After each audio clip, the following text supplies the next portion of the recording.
Bismillah ar-Rahman ar-Rahim. Today in my short lecture I will be trying to cover most of the strategies that will be very helpful and useful to most students at college.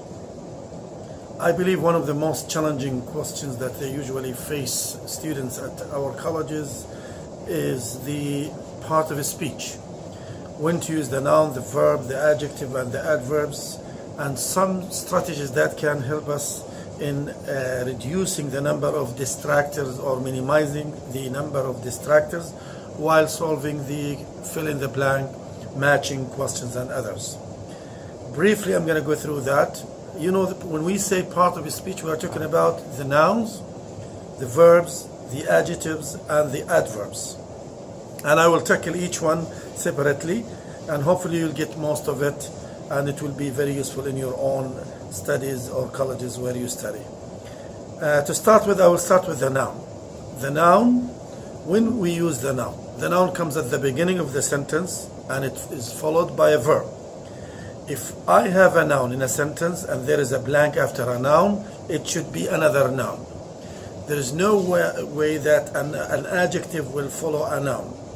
The reason why, because the sequence in English is different than the one in Arabic. In Arabic, we have the noun, then the adjective. We say al-wardatul hamra. Whereas in English, we say beautiful or the red flower.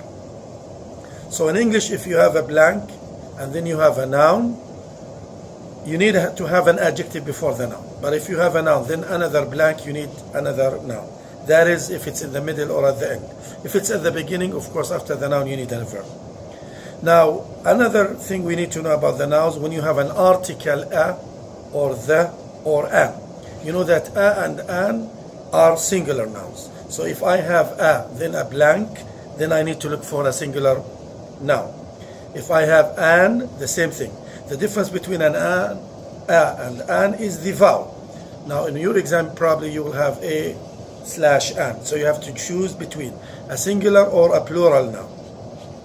The vowels are 5, A, E, I, O, and U. That's the ones that are followed or comes after an, whereas the rest of them. If the noun is singular or plural, I need an article the that precedes that one. So if in your exam or in an exercise that you are working with, you have the blank, period, then you have to have a noun. It can be singular or plural, but if you have a blank of or an blank of, then you need a singular noun. That will reduce the distractors that you have at the top. Another thing you need to know about the noun, if you have this, that, these, or those are demonstratives, asma' al-ishara. So if I have this or that, I need a noun that is singular. This book, that book. What comes between a noun and all the strategies that I'm talking about, if you have this blank, then a noun needs to be an adjective. So keep in mind all the time, the adjectives are used before nouns. If there is a blank, a space, then a noun, I need to look for an adjective. If I say this blank book, then I need an adjective. This large book, for example. If I say this blank, then I need a noun, singular. That also followed by a singular noun, whereas these and those are followed with plural noun, these books and those books. Another strategy you need to keep in mind when you have possessive, when we say her or our or his or its or your, what comes after possessive is always a noun. Her book, his book, our book. It could be singular or plural. Another one is when you have the apostrophe s. Ahmed's blank, then I need another noun. Families, let's say for example Jamal's blank, then I need another noun, and so on. That's mainly for the noun. We move to the adjectives. Adjectives always come before a noun. Adjectives, you need to keep in mind, how can I differentiate between an adjective and a noun? And a verb, you have what we call prefixes and suffixes. Prefixes is not that many that can help you, but suffixes, yes. You know that for the noun, ment, M-E-N-T, I-O-N, T-I-O-N, N-E-S-S, hood, all these suffixes, inshallah they will be posted soon. You will have them as a help that gives you that this is a noun. For the adjective, we have IVE, we have AL, we have IC, we have ING, we have ED. Adjectives, as I said, they come always before the noun. And to differentiate between the noun and the adjective, adjectives will never have an S. So if you have a word like strong, and I don't know if it's a noun or an adjective, add an S to that. Strongs, we cannot say strong, so it's a noun. Whereas car, you can say cars, that's a noun. So one of the differences between the two is the S. Another difference, adjective can take ER or EST. So when I say tall, it's an adjective because I can say taller or tallest. Whereas car, I cannot say carer or carist. So that's one of the things that you can. In addition to what I mentioned earlier, the suffixes that will help you to identify if it's a verb or a noun or an adjective. For the verbs, you have IFY, like clarify, identify. You have IZSAE or ISE, realize, individualize, industrialize, and so on. We move to what we call an adverb. Adverbs in English are extras, like the nouns. In other words, I can delete the adjective and the noun from a sentence, but I cannot delete the noun from the sentence. A noun is a must, it should be there, but the adjective and the adverb are extras. Now, the adjectives comes before nouns. So if I have blank noun, I need to think of another adjective for the answer. But adverbs comes before the verb, or it comes after the helping verb. It is an extra information, which means when you solve the exam, you can get rid of that space or a blank, and the sentence will flow smoothly with no interruption of the meaning. So the meaning's still there. It's just more of an answer to the question, how did he do it? Why did he do it? That's what we consider an adverb, or when or where. Another thing we need to keep in mind is adverbs. Sometimes they are at the beginning or in the middle or at the end. I move to the verbs, which is more common. The verb in English is a must. We cannot ignore or delete a verb in a sentence. The shortest sentence in English is go. It's a complete sentence. Go is the main verb. The subject, most of the time we need it, but we still can delete it. The verb is always need to be there. There are three kinds of verbs. I know there are, first we will mention the regular, the main verbs, and the helping verbs. I'm going to talk about the helping verb in specific, because those are the ones that the strategies will help you work most of the questions of English exercises of exams. To start with, I will start with to be, and to do, and to have. When we say verb to be, we are talking about is, am, are, was, were, be, been, and being.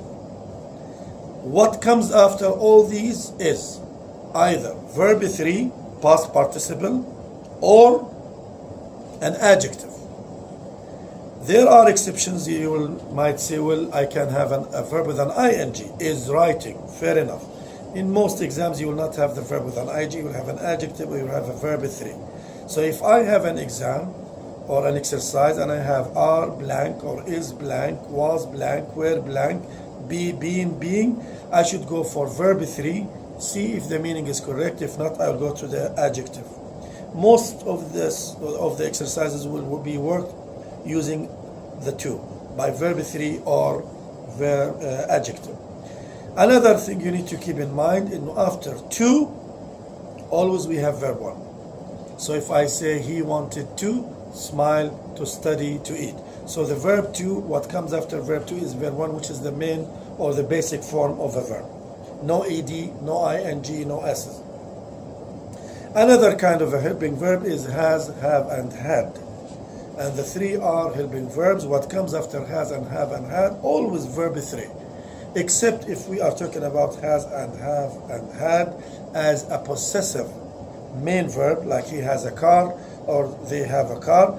My main concern here, if you have had as a helping verb, then what comes after that is always past participle verb 3. Next we have the verb to do, which includes do, does, and did. And after these through do and does and did, you always have verb 1, the base form. It cannot be other than that. Now I know there are exceptions to many of these rules, but I'm talking about most common rules. The exceptions are not to be mentioned here. Then we move to what we call models, like will, would, can, could, should, may, might. After these, I always need a verb 1, base form. If I have many or several, then I have a blank. Then I need a noun that is plural. Many books, several books. Don't forget that before any of what I mentioned earlier, the many, the several, and other adjectives, what comes before a noun is always an adjective. So I can say many great books or many books. So if you have many, then a blank, then books, you need an adjective. But if you have many, then a blank, then you need a noun. And that noun should be plural with several too. We move to the next, which is prepositions. Prepositions, هي حروف الجر. What comes after a preposition usually is a noun. What comes before a noun, we said always it's an adjective. If you have two prepositions and a blank in between, it should be a noun. So I say in response to, with regard to. You say from class to, under the discussion of. If you have the article the, then blank, then of, then you need also a noun. Another strategy you need to keep in mind, if you have the blank of and the sentence, first of all, I know that that what comes after that is a noun because I have that then of the preposition. Then what you need to take into consideration is the verb in that sentence.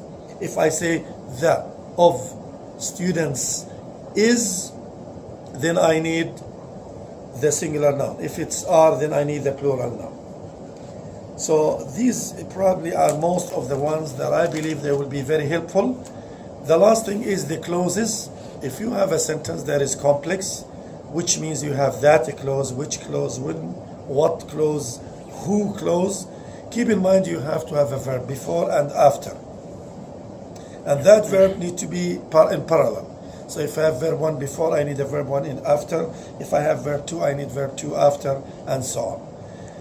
This is very quick summary of most of the strategies that might help you in fill in the blank matching.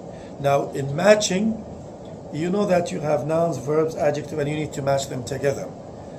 Now when I match, I need to match apples with apples and oranges with oranges. If I have two words and I don't know the synonyms of these and I was given another two, look for the suffixes that will help. So if you have the word occupant and you have the word resident, you have the word dweller, I know that occupant, A-N-T, E-R, and E-N-T are all, they are suffixes that gives the noun. So that means I will exclude a word like, for example, successive, which ends with I-V-E. So you need to keep in mind when you match the synonym together with the same suffix, with the same class of a word, a verb with a verb, a noun with a noun, an adjective with an adjective, and so on. Hopefully with this quick summary of the strategies, that it could be of a help to most of you in your coming exercises or drills or exams.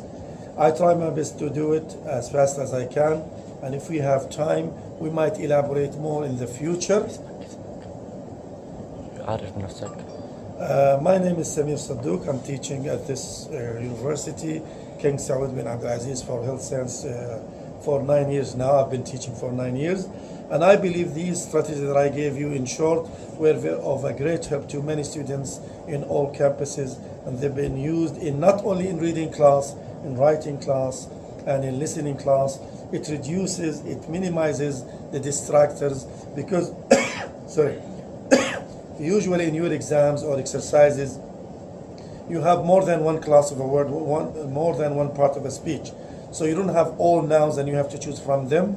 When you have all nouns, then the challenge is more challenging. Whereas if you have nouns and verbs and adjectives and adverbs, then you can think of the exercise or the exam as MCQ for distractors. So if I have 15 distractors, couple of verbs, couple of nouns, couple of adjectives, and couples of adverbs, I know where to choose and how to choose and when to choose. So instead of choosing from 15, you are choosing actually from 2 or 3, 4, maximum of 5, which makes it easier for you and less challenging. To conclude, I wish that you all will benefit from these and hope to hear from you soon. If you need any help, please let us know, and we see if we can help you in more hopefully in the future we can add more exercises and to see how can we use these strategies in real practice. Thank you for listening and for the time, and see you there after that. Thank you.